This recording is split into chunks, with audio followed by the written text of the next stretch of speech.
इस विचित्र आकर्षणमयी माया से बचने का अवसर मिला है। इसे छोटी मोटी मत समझ लेना। भगवान के वचन है, मम माया दुरत्यया। ऐसी दुरत्य है कि केवल भगवान की शरण ही तुम्हें बचा सकती, बस दूसरा कोई उपाय ही नहीं है। जितना उपाय है वो सब मायाकृत ही है, हम समझ नहीं पाते। हमारा अंतःकरण माया में, इंद्रियां माया में, शरीर माया में, हम फंसे इसी जाल में हैं।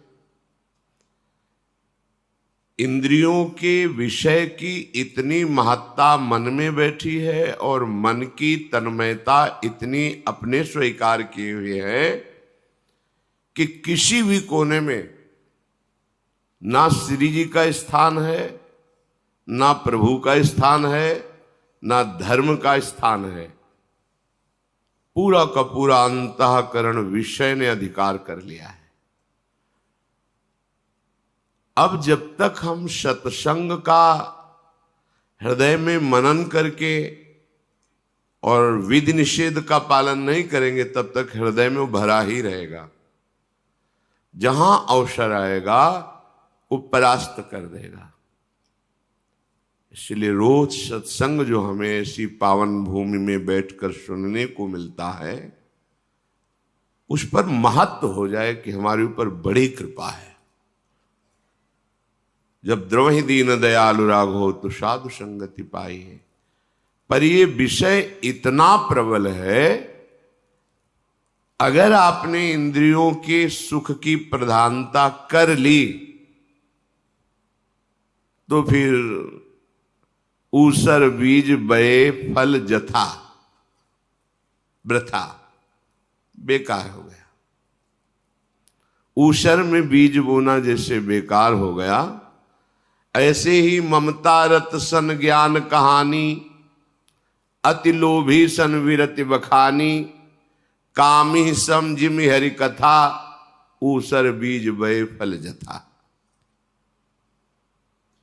संसार में आसक्त है उसे ज्ञान की बातें सुनाओ, जो अत्यंत लोभी धन में आसक्त है उसे वैराग्य की बातें सुनाओ, जो कामी पुरुष है उसे भगवान की चर्चा, भगवान की रूप माधुरी, लीला माधुरी, धाम नाम, सब कह रहे व्यर्थ हो जाता है। ऊषर में जैसे बीज बोना व्यर्थ हो जाता है, ऐसे ही ये सब व्यर्थ हो जाता है। 10 वर्ष का सत्संग और इंद्रिय भोग की प्रीता हृदय में छुपाए रखना, वो 1 मिनट के कुसंग से नष्ट हो जाएगा।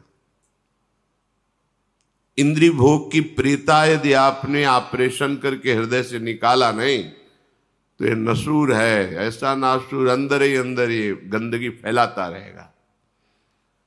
सत्संग में कई बार चर्चा प्राय यही होती है, आप मन नहीं है, आप इंद्रिय नहीं है, इंद्रियों के भोग आपके नहीं है।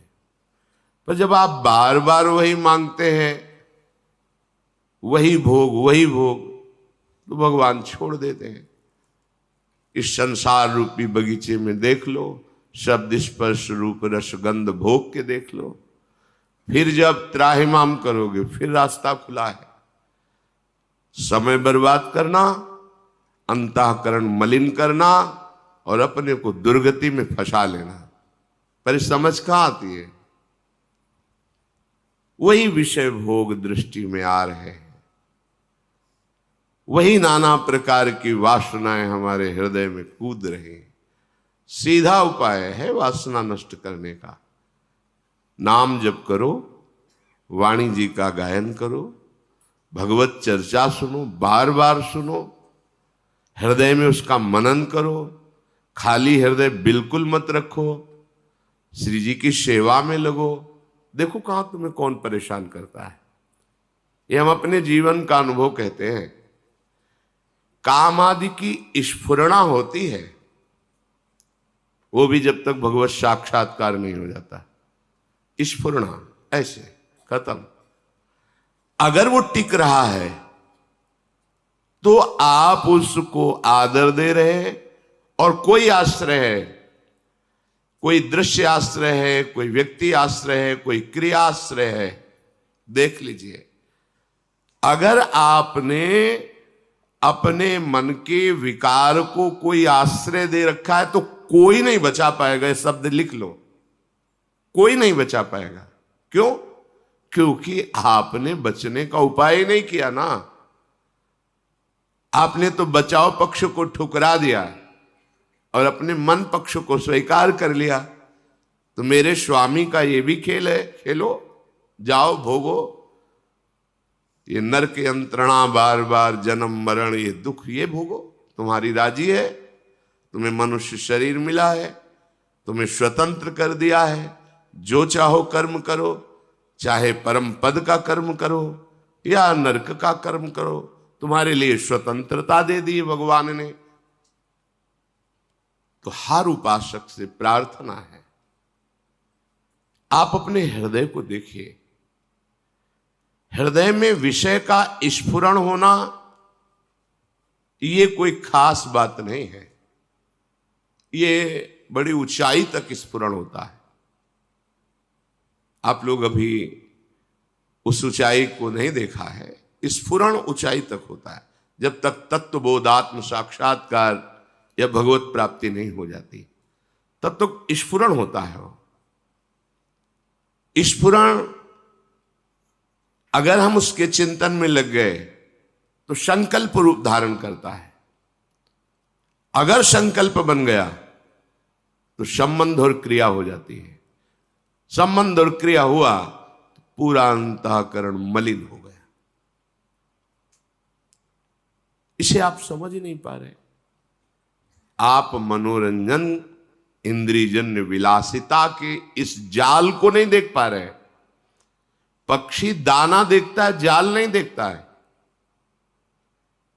ध्रुवदास जी कह रहे, विषय चुगा जिन चुगय मन, चुगत कछुक सुख होए, फिर फांसी ऐसी पड़े ताम सम दुख न कोय। मान लीजिए आपको केवल विषय सुख दिखाई दे रहा है, लेकिन वो दाना डाला गया है आपके लिए। जाल में फंसोगे, बहेलिया मार देगा तुम्हें। ये काल रूपी बहेलिया विषय रूपी दाना डाल के ममता आसक्ति रूपी ऐसे फंदे में फांस लेता है।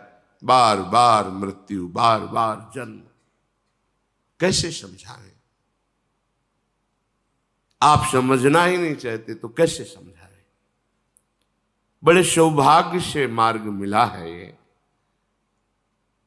ना धाम की निष्ठा, ना गुरु निष्ठा, ना इष्ट निष्ठा, ना भजन निष्ठा। हम देखते हैं एक क्षण विषय संयोग के लिए अनंत जन्मों की बिगड़ी सुधारने वाले धाम को छोड़ दिया। एक क्षण विषय सुख के लिए अनंत करुणामय लाडली जी के चरणों का आश्रय छोड़ दिया, गुरुदेव को छोड़ दिया। प्रभु को कहां स्थान है? बड़ा आश्चर्य में।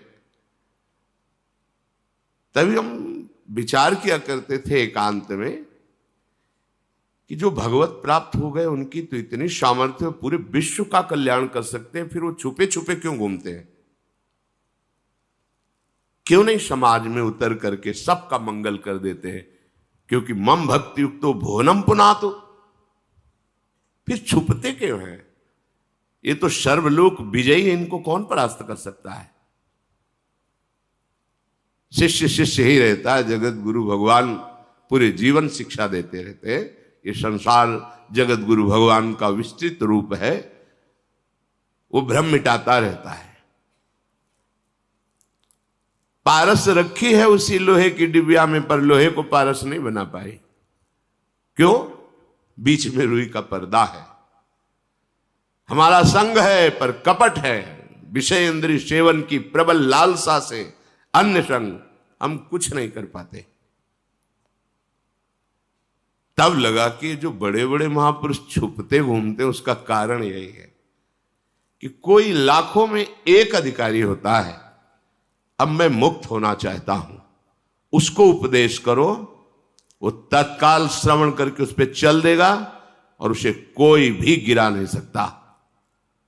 पर जिनको बिल्कुल पता ही नहीं, महत्व ही नहीं है, केवल भोग पर ही दृष्टि है, तो चाहे जितने दिन घसीटो वो वही अपनी मना स्थिति जहां है वही वो सुख जानेंगे, पाएंगे, मानेंगे, वही पाएंगे। बड़ी ऊंची स्थिति अक्रूर जी की है। मथुरा से जब वृंदावन आते हैं प्रभु को लेने के लिए, श्री कृष्ण बलराम जी को, तो वहां भगवान शुकाचार्य वर्णन करते हैं। अक्रूर जी ने रथ से बैठे ही देखा कि जिनके श्री चरणों के चिन्ह में जौ अंकुश वज्रादि कलश आदि ध्वजादि कूद पड़े, ये तो मेरे प्रभु के चरण हैं, लौट रहे। संध्या काल हो गया, मथुरा कितनी दूर है, संध्या काल में बाबा के पास हर चरण चिन्ह पर लौटते मेरे प्रभु के चरण चिन्ह। अशुभ प्रवाह, बड़ी अद्भुत स्थिति, ब्रजरज में लौटना, प्रभु के भाव में डूबना। तो श्री शुकाचार्य कहते जीव का यही परम लाभ है, ये स्थिति प्राप्त हो जाए। ऐसी भावमयी स्थिति और ऐसे भगवान के ऐश्वर्य को जानने वाले जब वापस मथुरा की तरफ जा रहे थे, तो भगवान श्री कृष्ण और शेषावतार बलराम जी विराजमान थे। तो उनको लगा मैं कितना निर्दयी हूं, कसाई कंस के हाथ में सौंपूंगा जाके। ऐसे सुकुमार प्राणवल्लभ परम सुंदर श्याम सुंदर गौर सुंदर बलराम, मैं छल करके इनको लिए जा रहा हूं कि वहां बहुत बड़ा उत्सव है, आप भी पधारिए, हम कृष्ण बलराम को ले जा रहे हैं, आप सब ब्रजवासी जन आइए। पर मैं तो जानता हूं ना कि वो इनका वध करने के लिए बुलाया है। अंदर ही अंदर वो जल रहे हैं। ब्रह्महृदय में जब पहुंचे यमुना जी के पावन तट पर, अक्रूर घाट जहां है, उनका प्रभु मैं स्नान करना चाहता हूं। हाँ हाँ कीजिए स्नान। जे भी डुबकी लगाई, देखा अनंत फणधारी भगवान शेष की सैया पर, अनंत वैभव संपन्न भगवान विश्राम मुद्रा में। ये क्या? फिर सर ऊपर किया तो देखा कि रथ में श्री कृष्ण बलराम बैठे मुस्कुरा रहे। फिर नीचे देखा तो फिर प्रभु का ऐश्वर्य। बाहर निकले, प्रभु ने कहा कुछ आश्चर्य में देखा क्या? आपकी मुखाकृति कह रही चाचा जी कि आप कुछ आश्चर्य में देखा। बोले प्रभु सर्वाश्चर्य में आपको देख रहा हूं, तो अब आश्चर्य बकाया क्या रह गया? देखा ना भगवान के वैभव को। और वही जब स्यमंतक मणि पर प्रभाव, उसकी महिमा, तो वही स्यमंतक मणि लेकर के आप काशी चले जाते हैं, प्रभु द्वारिकाधीश से दूर। यद्यप वहां धार्मिक कार्य ही करते हैं, यज्ञ आदि करते हैं, वो भी भगवान की आराधना आराध्य देव से दूर रहकर भगवान ने बलराम जी और सत्यभामा के भाव को पुष्ट करने के लिए बुलाया और कहा चाचा जी मुझे पता है आपके पास स्यमंतक मणि है और आप उसी के प्रभाव से प्राप्त ऐश्वर्य से बड़ी बड़ी यज्ञ कर रहे हैं, मुझे चाहिए नहीं, पर आप दिखा दीजिए सत्यभामा और बलराम जी को, तो उनको विश्वास हो जाएगा। नहीं दिखा रहे थे। हमें पता है आपके पास कपड़े में लिपेटी हुई रखी है, आप दिखा दीजिए। फिर दिखाया, हाँ आप अपने पास रखिए। इस चरित्र से हमें शिक्षा मिली। इंद्र नीलमणि प्रभु श्याम सुंदर और गौर सुंदर बलराम जी, इन महाप्रभुओं के वैभव को जानने पर भी स्यमंतक मणि का महत्व बना रहा। इसका मतलब मम माया दुरत्या, है भगवान की माया कितनी दुरत्य है, बड़ा सूक्ष्म। भगवान शंकरषण का साक्षात्कार करने वाले दिव्य विमान प्राप्त है और भगवान शिव के पास विमान पे बैठ के जाते हैं और असभ्य वर्ताव करते हैं। फलस्वरूप जगदम्बा शाप देती है और वृत्तासुर नाम के दैत्य के रूप में परिणित हो जाते हैं। बड़ा विचारणीय विषय है। साधु समागम, भगवत साक्षात्कार और कहीं उद्दंडता बची रह जाए, बड़ा आश्चर्य की बात। नारद जी जैसे महापुरुष का उपदेश, भगवान शंकरषण, उनका साक्षात्कार और भगवान शिव के प्रति अभद्र व्यवहार, ये शास्त्र के जो इतिहास है, जो चरित्र है, उनसे शिक्षा ग्रहण करने के लिए ही तो कथन श्रवण होता है। अहम, अगर अहम बकाया रह गया तो बात बनती नहीं है। जहां ऐसी उत्तम स्थिति, वहां वृत्तासुर के रूप में जन्म ले रहे, भजन का नाश नहीं होता। अंतिम समय में भगवान से प्रार्थना कर रहे हैं कि मेरी ये जो गति हुई उसका कारण है कि मैं बराबर साधु संग नहीं करता रहा, इसलिए हे हरे, आपके दासों के दास की दासता मुझे प्राप्त हो, बस यही मुझे प्रदान कीजिए। मैं इतना अपने को अनुभव करूं, जात पक्षायु मातरम खगा, जैसे पंखहीन बच्चा मां की बाट जोता, बस केवल मैं ऐसे अपने को साधनहीन, बलहीन, किसी योग्य न समझकर आपको पुकारता रहूं। यह अनुभव हुआ अंत में उन्हें। ये जितने पावन चरित्र सुनाए जाते हैं, इन सबसे बल मिलता है, आंतरिक सुधार होता है। पर आप करना चाहें तब रोज सत्संग हो। एक सत्संग आपका परम कल्याण कर सकता है, क्योंकि भगवत कृपा से कोई ऐसा सत्संग नहीं जिसमें सिद्धांत न हो, और सिद्धांत श्रवण कर लिया तो जो चरित्र है महापुरुषों का, वो तुम्हारा पावन चरित्र बन जाएगा। इसलिए यहां से बड़े बड़े महापुरुष हाथ मलते हुए चले गए। कोई स्वीकार ही नहीं करना चाहता, और ये बिना स्वीकृति के अध्यात्म का रंग चढ़ता नहीं है। स्वीकृति, जब तक स्वीकृति नहीं है तब तक बस बात यही रहती, पाए रतन चिन्ह्यो नहीं, दीन्ह्यो करते डार, ये माया श्री कृष्ण की मोहो सब संसार। हरि अव्यक्त रूप से हमें इतना प्यार करते हैं, आप कहां लौटकर उनकी तरफ देखते हैं। गुरुदेव